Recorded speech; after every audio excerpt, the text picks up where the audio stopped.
Euronews Noite, bem-vindo. Cenário de guerra em Hong Kong. Estudantes e autoridades envolvem-se em confrontos cada vez mais violentos. Num cenário de crescente violência em Hong Kong, a pressão sobre o governo chinês aumenta. Pequim acusa Londres de tomar partido dos manifestantes. O presidente do governo regional da Catalunha, Quim Torra, comparece em tribunal acusado de desobediência.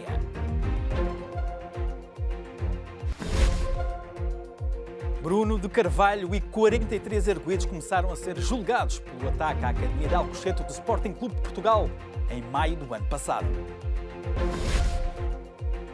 Menino prodígio e engenheiro aos 9 anos. Laurent Simons está prestes a concluir o curso na Universidade de Eindhoven, na Holanda. Pequim acusa o Reino Unido de tomar partido nos protestos de Hong Kong e aconselhou Londres a não interferir com os assuntos internos da China. Nas ruas do território autónomo, a violência parece não ter fim à vista. Os protestos em Hong Kong duram já há 5 meses e a pressão sobre o governo chinês é maior que nunca. Não só devido ao escalar de violência nas ruas da cidade, mas também devido à intensificação das críticas da comunidade internacional. Vários políticos britânicos referiram-se aos manifestantes como ativistas pró-democracia. Pequim não achou piada. Demos a conhecer a nossa posição aos britânicos quando eles fizeram comentários irresponsáveis acerca de Hong Kong. Quando o governo britânico critica a polícia de Hong Kong ou a forma como o governo local está a gerir a situação, penso que está a interferir com assuntos internos da China. Mostram uma face de equidistância, mas estão a tomar um partido. Centenas de manifestantes continuam barricados no campus da Universidade Politécnica. Os feridos já puderam sair, mas a polícia sublinha que a rendição é a única opção. Da Alemanha chega um apelo à calma.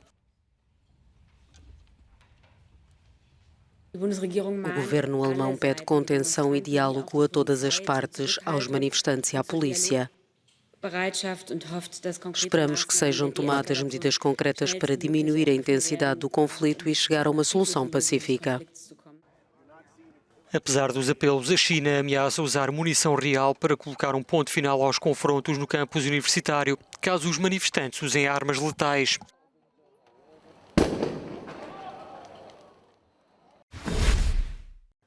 O Irão está a ser palco de uma nova onda de protestos contra o governo depois do aumento dos combustíveis anunciado na sexta-feira. Houve alguns atos de violência, pelo menos uma pessoa morreu. O governo de Hassan Rouhani ameaça agir contra os opositores mais rebeldes.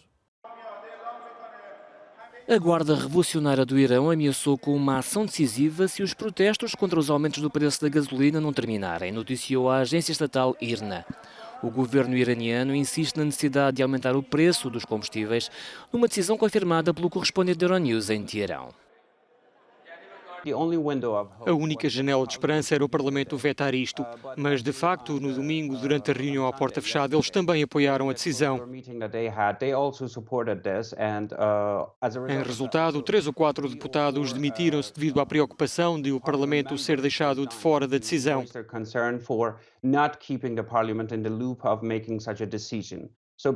Basicamente, podemos dizer que a decisão está tomada e não vai ser alterada. Numa comunicação pela televisão estatal, o presidente Hassan Rouhani apelou à calma. Admitiu o direito do povo de protestar, mas não o de provocar desacatos. As pessoas podem protestar, podem inclusive criticar o governo, de forma dura até, e nós aceitamos isso. Não há qualquer problema com o que dizem. Não podemos permitir que se instale insegurança no país. Pressionado pelas sanções dos Estados Unidos, o governo iraniano anunciou sexta-feira um aumento do preço da gasolina para alegadamente ajudar as pessoas carenciadas. Os protestos começaram horas depois. Pelo menos uma pessoa morreu. O presidente do governo regional da Catalunha, Quim Torra, começou esta segunda-feira a ser julgado por desobediência por se ter recusado a retirar os símbolos separatistas dos edifícios públicos durante as eleições de abril passado. O presidente da Catalunha, Quim Torra, compareceu esta segunda-feira no Tribunal de Barcelona. Torra é acusado de desobediência às ordens do tribunal.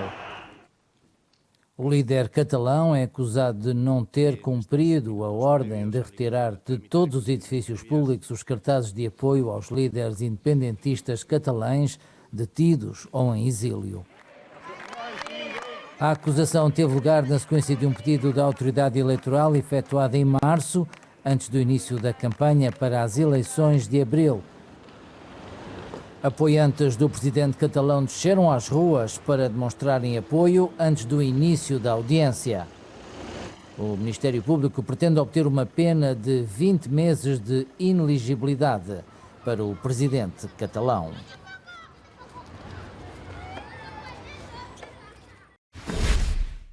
Em Itália, a situação começa a acalmar em várias regiões afetadas por chuvas torrenciais. As autoridades locais começam a fazer as contas. Os prejuízos são na ordem das centenas de milhões de euros. Na Toscana, a situação volta ao normal depois das chuvas torrenciais dos últimos dias.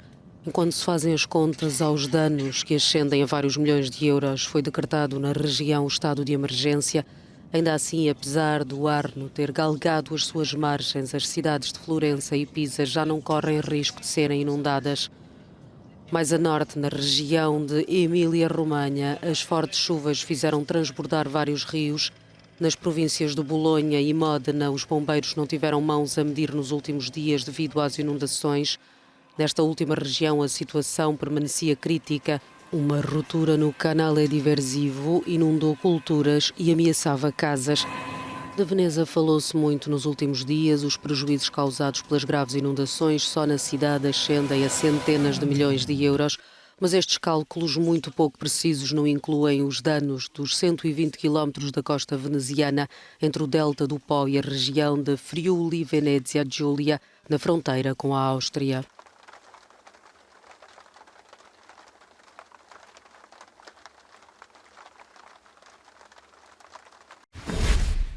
O colapso de uma ponte provocou uma tragédia a norte de Toulouse, em França. Há mortos e feridos a lamentar.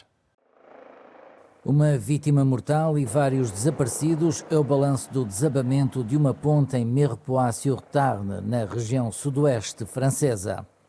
A vítima foi uma adolescente de 15 anos, que seguia no interior de uma viatura na companhia da mãe, quando a ponte desabou. Investigadores franceses já estão a averiguar as causas do incidente. Esta ponte foi construída nos anos 30 e foi verificada regularmente de acordo com a informação enviada pelo departamento que gera estas infraestruturas. A mesma informação revela que em 2017 foi feita uma inspeção do Centro de Investigação do Ministério do Ambiente e não foi dado qualquer alarme. As autoridades afirmam que existem pelo menos outros 2 desaparecidos. O incidente envolve 3 veículos, entre eles um veículo pesado. Bruno de Carvalho é um dos 44 arguidos que começaram a ser julgados pelo ataque à Academia de Alcochete do Sporting. O ex-presidente do Clube de Futebol Português é acusado de ser o autor moral do ataque. O violento ataque à Academia de Futebol e à equipa profissional do Sporting, ocorrido em maio do ano passado, começou a ser julgado esta segunda-feira no Tribunal Criminal de Lisboa, em Monsanto. Dos 44 arguidos no processo, apenas um, Fernando Mendes, antigo líder da Juventude Leonina, foi autorizado a faltar por questões de saúde. O arguido mais mediático é o presidente do clube à altura dos factos. Bruno de Carvalho foi confrontado com a acusação de terrorismo que consta do processo e reagiu assim. Você sabe quais são os crimes? Não sabe. 98 crimes classificados como terrorismo. Classificados como terrorismo. Não gosto de pessoas burras, vá. Miguel Fonseca, advogado do antigo presidente do Sporting, sublinhou estratégias de defesa do agora alegado comentador desportivo. O Bruno Carvalho não tem que se manter convicto de coisa nenhuma. O Bruno Carvalho quer trazer a verdade a este processo e não está cá para fazer outra coisa. De entre os arguidos presentes, o antigo agente de ligação do clube às claques foi o único a ceder falar neste primeiro dia de julgamento. Bruno Jacinto chegou com um desejo. Deste primeiro dia de julgamento. O antigo funcionário do Sporting admitiu ter omitido à polícia a visita da Clacos Vitor Leonina à Academia no dia 15 de maio por não a ter considerado relevante. O julgamento de um dos capítulos mais tristes do futebol português prossegue esta terça e quinta-feiras, sem a presença de alguns dos arguidos devidamente justificada. O Sporting continua a aguardar o desfecho deste processo, que custou muitos milhões de euros aos cofres do clube.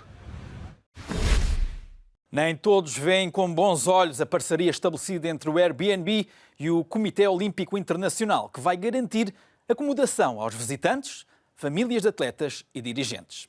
A presidenta da Câmara de Paris escreveu ao presidente do Comitê Olímpico Internacional para alertá-lo sobre os riscos e consequências do patrocínio.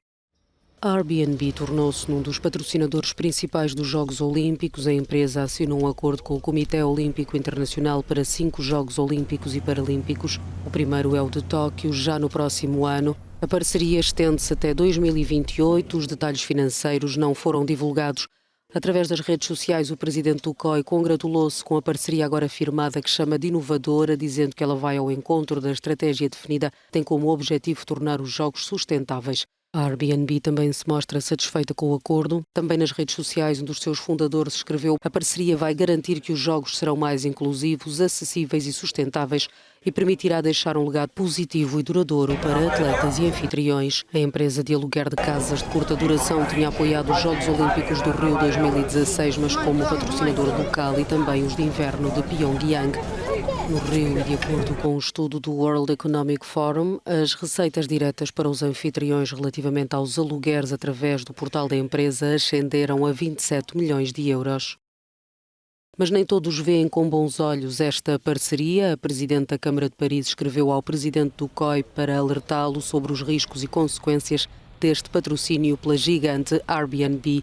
Ana Hidalgo promete total determinação em obter um reforço das regras que regem as plataformas de aluguer e, se necessário, proibi-las em certas áreas de Paris. Tem 9 anos e, imagine, já tem uma licenciatura. O menino é belga e prepara agora uma conclusão de uma pós-graduação em Engenharia Elétrica na Universidade Técnica de Eindhoven. Engenheiro aos 9 anos, Laurent Simon é belga e é um fenómeno da natureza. Passou para os bancos da universidade quase sem ter passado pelos da escola e está prestes a concluir o curso na Universidade de Eindhoven, na Holanda. middelbare school dacht ik 2,5 jaar over.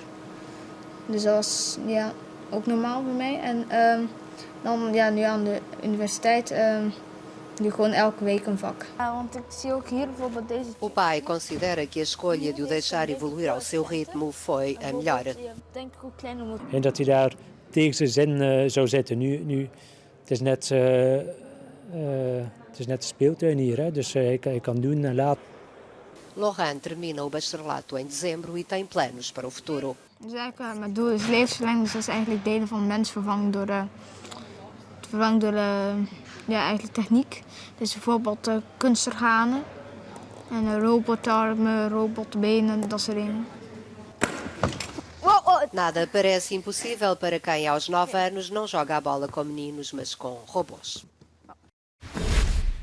E chegamos ao final de mais um Euronews Noite. Até breve.